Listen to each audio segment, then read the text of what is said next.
Welcome back everyone. Today, we're continuing with the next part of this series, called What If Goku Remembered the Saiyans? My name is Ash. Please, for me, drop a like and subscribe to the page. Also leave your comments down below. With that, let's begin.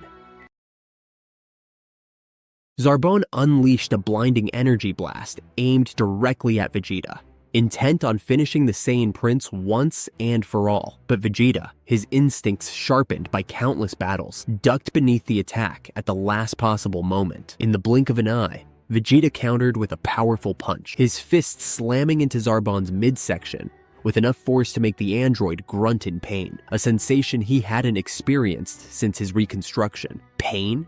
Zarbon's mind raced. How could this monkey possibly challenge my upgraded form? His thoughts were abruptly interrupted as Vegeta's boot met his face in a devastating kick, propelling Zarbon backward with such velocity that he smashed into a towering cliff. Rocks and debris rained down around the impact site, shrouding Zarbon in a thick cloud of dust. Vegeta hovered above the chaos, his arms crossed, and a triumphant smirk spreading across his face. "Not so tough now, are you, Tin Can?" he taunted, his voice dripping with disdain. Before Vegeta's words could fully sink in, a brilliant flash of light erupted from the rubble, followed by a shockwave that sent boulders flying in all directions. Zarbon emerged from the dust cloud, his laughter echoing ominously across the battlefield. "Is that all you've got, Vegeta?"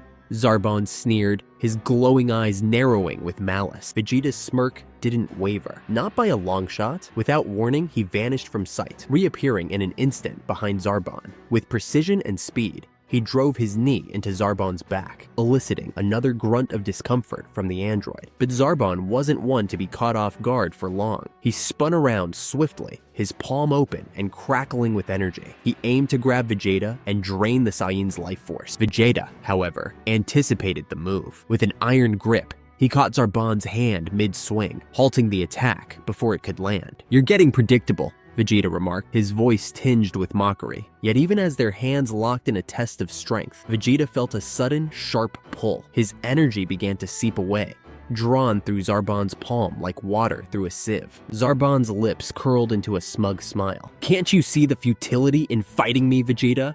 Zarbon taunted. "Your strength is mine now." Vegeta's eyes widened as he realized what was happening, but his defiant spirit refused to waver. "I'm not beaten that easily," he roared, channeling his frustration into a brutal counterattack. He drove his knee upward into Zarbon's stomach, the force of the blow forcing Zarbon to release his grip and stumble back. Seizing the opportunity, Vegeta launched himself forward to press his advantage. But Zarbon, quick to recover, raised his hand and unleashed a blinding energy blast infused with the very power he had just stolen from Vegeta. The attack struck Vegeta square in the chest, sending the Saiyan Prince hurtling backward, smoke rising from his armor as he skidded to a halt in the dip. Far from the battlefield, Bardock appeared in the sleek confines of Capsule Corporation. His father slumped heavily against him. Bulma stood at her workbench, tools scattered around her as she concentrated on a small, intricate device. The hum of machinery filled the air, the only sound in the lab until Bardock's voice cut through. "Mom!" Bardock called urgently as he entered, his tone a mix of worry and urgency. Bulma turned sharply at the sound of her son's voice. Her gaze quickly shifted to the scene before her. Bardock with minor scrapes and burns, his clothes torn but otherwise unharmed, and Kakarot barely able to stand. The older son was pale, his breaths coming in shallow, labored gasps. Sweat drenched his face, and his hand clutched his chest as if to stave off some invisible pain. "What happened?" Bulma demanded, her voice laced with concern as she hurried over. "I don't know," Bardock admitted, his brow furrowed. "We were fighting the androids, and Dad just collapsed. One minute he was holding his own, and the next, he was clutching his chest like this." Bulma's eyes darted to her husband, assessing his condition. "Did the androids hurt him? Did they do something to him?" she pressed, her tone sharp. "One of them grabbed him," Bardock explained, his expression darkening. "It started draining his energy, but that can't be the problem. It let go after a few seconds, and I got grabbed too. The effect faded as soon as we broke free. This is something else. Dad looks like he's dying." Bulma's gaze lingered on Kakarot's hand, still clutching his chest in visible agony. "Was he injured there?" she asked, her mind already racing through possibilities. Bardock shook his head firmly. "No, he wasn't even hit there during the fight." Bulma's jaw tightened as she processed the information. "Lay him down on the table," she instructed, pointing to the examination table across the room. "I'll take a closer look and figure out what's wrong." Trunks gritted his teeth, his arms raised in a desperate attempt to block another bone-rattling blow from Android 17. Each strike sent tremors down his frame, his muscles burning from exhaustion. He had been locked in this battle for what felt like hours, and it was taking its toll. 17, however, showed no signs of fatigue. The android's unrelenting assault only grew sharper and more precise, his movements as fluid as they were mechanical. 17 smirked, sensing Trunks' growing struggle. "Getting tired, Saiyan?" he mocked, his voice calm yet dripping with disdain. "You organics are all the same, so fragile." Trunks didn't respond, focusing instead on deflecting 17's next punch. He knew better than to waste energy on words. "I just need to hold on a little longer," he thought, though even he wasn't sure how much longer his body could endure. 17's attacks became a blur, each blow more calculated than the last. At the start of their battle, Trunks had been a challenge, forcing 17 to put some effort into the fight. But now it felt like a chore. 17 sighed, taking a brief pause to scan the battlefield. His sister, 18, was toying with Raditz. The long-haired Saiyan had fought valiantly, but it was clear he couldn't keep up with her. 18 dodged his attacks effortlessly, occasionally landing sharp counters that left Raditz visibly weakened. 17 chuckled to himself. "Almost too easy," he muttered. His eyes flicked over to Zarbon, who was locked in a fierce battle with Vegeta. The Saiyan Prince's power had spiked significantly,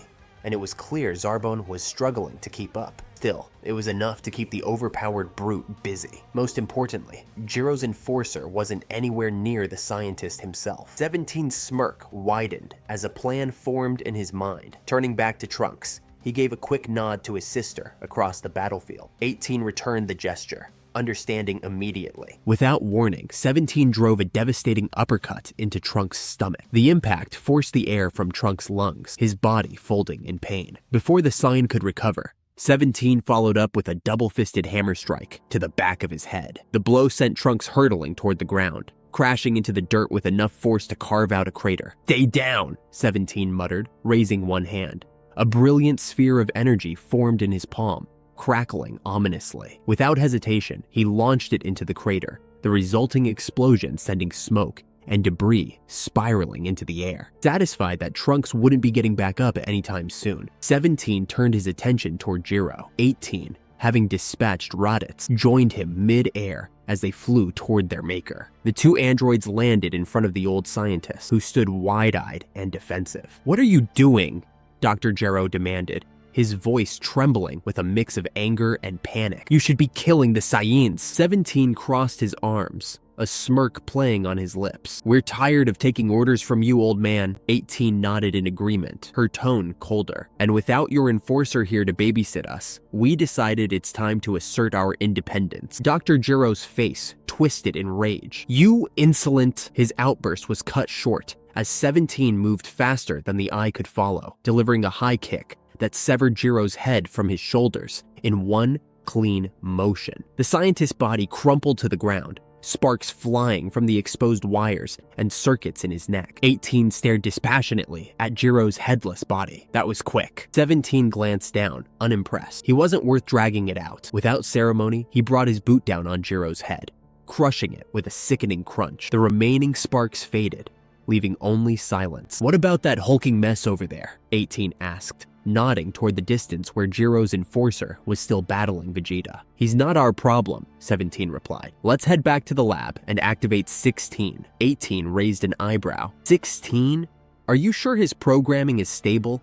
Jiro avoided using him for a reason? That's exactly why he deserves a chance," 17 said, his tone more contemplative. "Jiro didn't like him because he couldn't be controlled. Sounds like our kind of guy to me." 18 smirked slightly, her interest piqued. "Fair enough. Let's see what he's capable of." The two androids took off, heading for Jiro's lab with newfound purpose. Kriltsu and Tiencha watched from a distance as 17 and 18 finished off Jiro. The two fused warriors exchanged uneasy glances. "Unexpected," Kriltsu said, his voice tinged with confusion. "Why would they turn on him like that?" Tiencha shook his head. "I don't know. Maybe they got tired of being controlled." "Doesn't matter," Krilltsu said, his gaze shifting toward Vegeta's battle with Jiro's enforcer. It looks like Vegeta could use some help. Tiencha nodded, his voice resolute. We'll have to move fast. The fusion's going to wear off any minute now. Their fiery auras flared to life, blazing red as they pushed the Kaioken to its absolute limit. With a shared battle cry, the fused warriors charged toward the fray, ready to tip the scales. 21 stood over Vegeta, his expression smug as the Saiyan Prince forced himself to his feet. Vegeta's body bore the scars of his grueling battle with Zarbon. His armor cracked, his breath labored, but his fiery resolve remained unbroken. Are you about done yet, Vegeta? 21 taunted, his tone dripping with mockery. How many times do I have to beat you before you realize you can't win? There's no way for you to defeat me. Vegeta wiped a thin trickle of blood from his mouth with the back of his hand. He didn't answer immediately, his mind racing. How could this be happening? Even after ascending beyond Super Saiyan, it still isn't enough. He recalled his daughter's warnings from the other timeline, the tales of how the androids had defeated him, even after he had achieved Super Saiyan. Back then, he had dismissed it as an exaggeration, convinced that the transformation represented the ultimate pinnacle of power. But when he experienced the crushing reality of those words, he had sought a new level, training relentlessly until he unlocked the power to ascend beyond. Yet here he was, still struggling to match his opponent's strength. It wasn't just brute force. Zarbon matched his power and outpaced him in speed. Worse still, his ascended form sacrificed agility for raw power, making it harder to keep up with the android's movements. Zarbon's uncanny ability to anticipate every move and absorb energy attacks made the situation even more dire. Frieza always overestimated you, Zarbon sneered, appearing suddenly in front of the battered prince. Vegeta barely managed to rise before Zarbon towered over him, his smirk twisting into a cruel grin. I never understood what he saw in a weakling like you. Insolent, arrogant, and far too fragile for your own good. Zarbon extended one hand, forming a pulsating ball of crackling energy, its glow illuminating the grim expression on Vegeta's face. And now, it's time to end this. I'm going to enjoy killing you. Before Zarbon could strike, a blur of motion interrupted his focus. A sharp kick connected with his jaw, snapping his head to the side and sending him stumbling back. Not if we have anything to say about it, a voice shouted. Tiencha landed in front of Vegeta, his fused form brimming with energy, as his partner, Krilltsu, joined him. Together, they formed a shield between Vegeta and Zarbon. Zarbon recovered quickly, flipping back to land on his feet. His piercing gaze fell on the two newcomers. And who are you supposed to be? He asked, his voice laced with disdain. His internal scouter quickly analyzed their power levels, noting the faint red glow of the Kaioken technique, amplifying their energy. It doesn't matter. Even together, you don't stand a chance. Tiencha's face remained determined. We'll see about that, he replied coolly. Without waiting for Zarbon to make the first move, Tiencha raised his hands to his face. A sudden burst of blinding light exploded outward. Solar flare, he shouted. Zarbon cursed, staggering back as his vision was consumed by the intense flash. Gah! That trick won't... Krilltsu seized the opening, forming a spinning Destructo disc above his head. With a sharp motion, he hurled it toward Zarbon, aiming to sever the android's head once again. But Zarbon was prepared. Still partially blinded, he extended his hand and caught the Destructo disc mid-flight. Its energy sizzled in his palm before being completely absorbed into his system. He laughed mockingly, his sight slowly returning. Nice try, but didn't I tell you? I know all of your attacks. Before the warriors could react, Zarbon countered with a beam of radiant energy, vibrant and destructive. Beautiful blast, he roared, as the beam erupted toward Tiencha and Krilltsu, lighting up the battlefield in a dazzling explosion of power. Meanwhile, in the calm of Capsule Corporation's lab, Bulma emerged from her workstation, a mixture of frustration and concern etched on her face. Bardock was pacing nearby, glancing anxiously at his father, who lay unconscious on the examination table. How is he? Bardock asked, his voice trembling slightly as he stopped mid-step. Bulma sighed heavily. It looks like he's suffering from a heart virus, she explained. I've never seen anything like it before. It's aggressive, and there's no known cure. Not yet, at least. Bardock's heart sank. Is he going to make it? He asked, his voice quiet but tense. I don't know, Bulma admitted. I ran a full analysis of the virus's genetic makeup. Based on that, I managed to formulate an experimental medicine. But she hesitated, her eyes flicking to Kakarot's pale, sweat-drenched face. "It's untested. I have no idea if it'll work." Bardock clenched his fists, his jaw tightening. "So all we can do is wait?" Bulma nodded solemnly. "Yes, for now, that's all we can do." Bardock stepped closer to his father, his expression softening as he placed a hand on the older Saiyan's shoulder. "Come on, Dad," he whispered, his voice filled with determination. "We need you more than ever. The androids are still out there, and we can't win this without you." Raditz and Trunks stood at a distance, their expressions grim as they watched the battlefield unfold before them. Zarbon was overwhelming the two fused warriors, who despite their best efforts, were struggling to hold their ground. The monstrous androids showed no signs of tiring, while Kriltsu and Tiencha were clearly reaching their limits. Trunks clenched his fists, his voice strained with frustration. "We need to do something. If we don't step in now, they're going to—" "Stay calm," Raditz interrupted, his tone steady despite the situation. "Rushing in without a plan will just get us all killed. Neither of us is strong enough to take that thing head on right now." "But we can't just stand here and do nothing," Trunks shot back, his voice rising with urgency. "I know," Raditz said firmly, keeping his composure. "But acting without thinking is worse. We need a plan." He paused, his sharp eyes studying the situation. "Did your father teach you instant transmission while you trained with him?" Trunks hesitated, a flicker of doubt crossing his face. "He did, but I haven't mastered it yet. I can use it, but it takes a lot of focus." Raditz nodded, formulating a plan on the spot. "Good enough. Here's what I need you to do.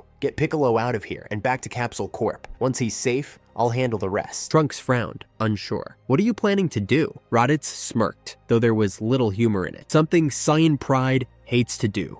Retreat." The battlefield. Zarbon moved with terrifying speed, closing the distance between himself and the fused warriors. With a single, powerful backhand, he sent Kriltsu and Tiencha flying to the side. Their bodies slammed into the ground with a heavy thud as Zarbon turned his attention back to his true target, Vegeta. The Saiyan Prince had recovered just enough to summon the last reserves of his energy. He launched himself at Zarbon with a defiant roar, throwing a right hook aimed at the android's face. But Zarbon sidestepped the attack effortlessly, his speed far outmatching Vegeta's. "Pathetic," Zarbon muttered before retaliating. He delivered a devastating blow to Vegeta's head, the force of the strike knocking the prince nearly unconscious. Vegeta's golden hair faded back to black as his Super Saiyan form collapsed, his body too drained to sustain it any longer. Zarbon sauntered forward, laughing mockingly. "Oh, how the mighty Saiyan Prince has fallen. You're nothing without your little golden glow, are you?" His voice dripped with malice as he raised one hand, energy gathering into a brilliant orb above his palm. "Well, Vegeta,